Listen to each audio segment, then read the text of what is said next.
Assalamualaikum warahmatullahi wabarakatuh. Sahabat berkah yang dirahmati Allah subhanahu wa ta'ala, jumpa lagi dalam rahmat dan senantiasa dalam lindungannya. Amin, amin ya rabbal alamin.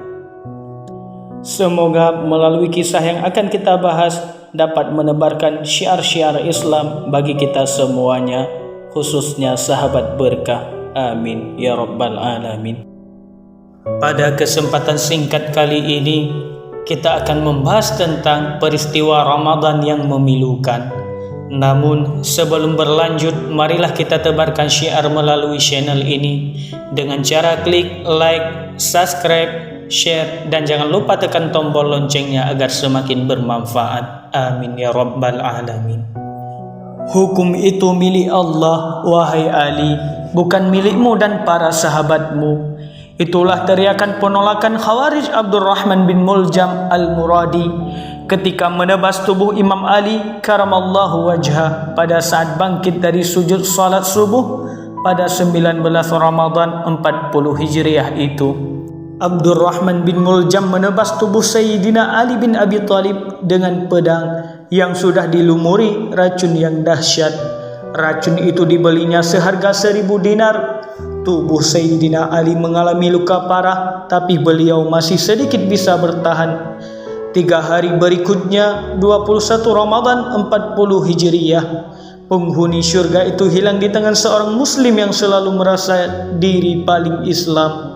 Sayyidina Ali dibunuh setelah dikafirkan. Sayyidina Ali dibunuh setelah dituduh tidak menegakkan sunnah dan hukum Allah.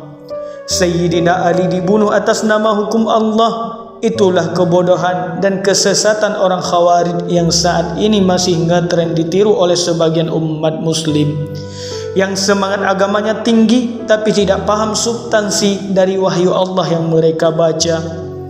Tidak berhenti sampai di situ. Saat melakukan aksinya, Ibnu Muljam juga tidak berhenti membaca surah Al-Baqarah ayat 207 sebagai pembenar perbuatannya yang berbunyi, wa minan nasi man yashri nafsahu ibtigha'a mardatillah wallahu raufum bil ibad, yang artinya, dan di antara manusia ada orang yang mengorbankan dirinya karena mencari keridhaan Allah, dan Allah Maha Penyantun kepada hambanya.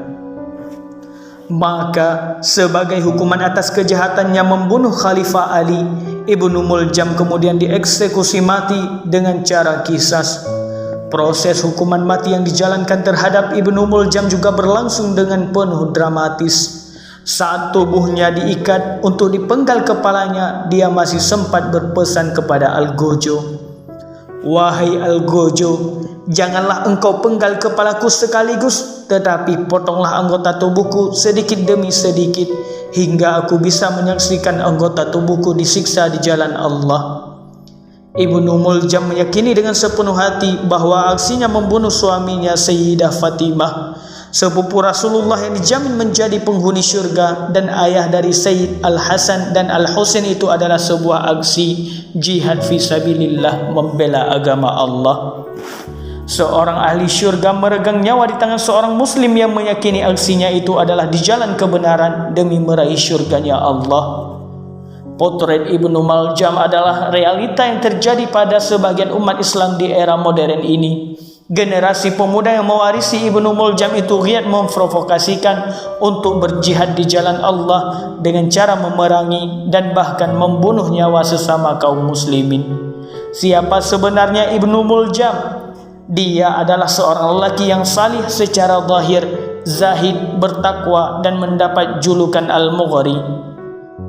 Sang pencabut nyawa Sayyidina Ali itu seorang hafiz, penghafal Al-Quran, dan sekaligus orang yang mendorong sesama muslim untuk menghafalkan kitab suci tersebut. Khalifah Umar bin Khattab pernah menugaskan Ibnu Muljam ke Mesir untuk memenuhi permohonan Amr bin As untuk mengajarkan hafalan Al-Quran kepada penduduk negeri Mesir. Dalam pernyataannya, Khalifah Umar bin Khattab bahkan menyatakan, Abdurrahman bin Muljam adalah seorang ahli Al-Quran yang aku prioritaskan untukmu ketimbang untuk diriku sendiri. Jika ia telah datang kepadamu, maka siapkan rumahnya untuk mengajarkan Al-Quran kepada kaum muslimin, dan mulakanlah ia wahai Amr bin As, kata Umar. Meskipun Ibnu Muljam penghafal Al-Quran, bertakwa dan rajin beribadah, tapi semua itu tidak bermanfaat baginya. Ia mati dalam kondisi su'ul khatimah, tidak membawa iman dan Islam akibat kedangkalan ilmu agama yang dimilikinya. Afiliasinya kepada sekte Khawarij telah membawanya terjebak dalam pemahaman Islam yang sempit. Ibnu Muljam menetapkan klaim terhadap syurga Allah dengan sangat tergesa-gesa dan dangkal, sehingga dia dengan sembrono melakukan aksi-aksi yang bertentangan dengan nilai-nilai luhur agama Islam. Alangkah menyedihkan karena aksi itu diklaim dalam rangka membela agama Allah dan Rasulullah. Sadarkah kita bahawa saat ini telah lahir generasi-generasi baru Ibnu Muljam yang bergerak secara masif dan terstruktur? Mereka adalah kalangan saleh yang menyuarakan syariat dan pembebasan umat Islam dari kesesatan. Mereka menawarkan jalan kebenaran menuju syurga Allah dengan cara mengkafirkan sesama muslim. Ibnu Muljam gaya baru ini lahir dan bergerak secara berkelompok untuk meracuni generasi-generasi muda Indonesia, sehingga mereka dengan mudah mengkafirkan sesama muslim. Mereka dengan enteng menyesatkan kiai dan ulama. Raut wajah mereka memancarkan kesalehan yang bahkan tampak pada bekas sujud di dahi. Mereka senantiasa membaca Al-Quran di waktu siang dan malam, namun sesungguhnya mereka adalah kelompok yang merugi. Rasulullah sallallahu alaihi wasallam dalam sebuah hadis telah memprediksi kelahiran generasi Ibnu Muljam ini. Akan muncul suatu kaum dari umatku yang pandai membaca Al-Quran dengan lisan mereka, tetapi tidak melewati tenggorokan mereka. Mereka keluar dari Islam sebagaimana anak panah meluncur dari busurnya. Sahih Muslim, hadis nomor 1068. Kebodohan mengakibatkan mereka merasa berjuang membela kepentingan agama Islam, padahal hakikatnya mereka sedang memerangi Islam dan kaum muslimin.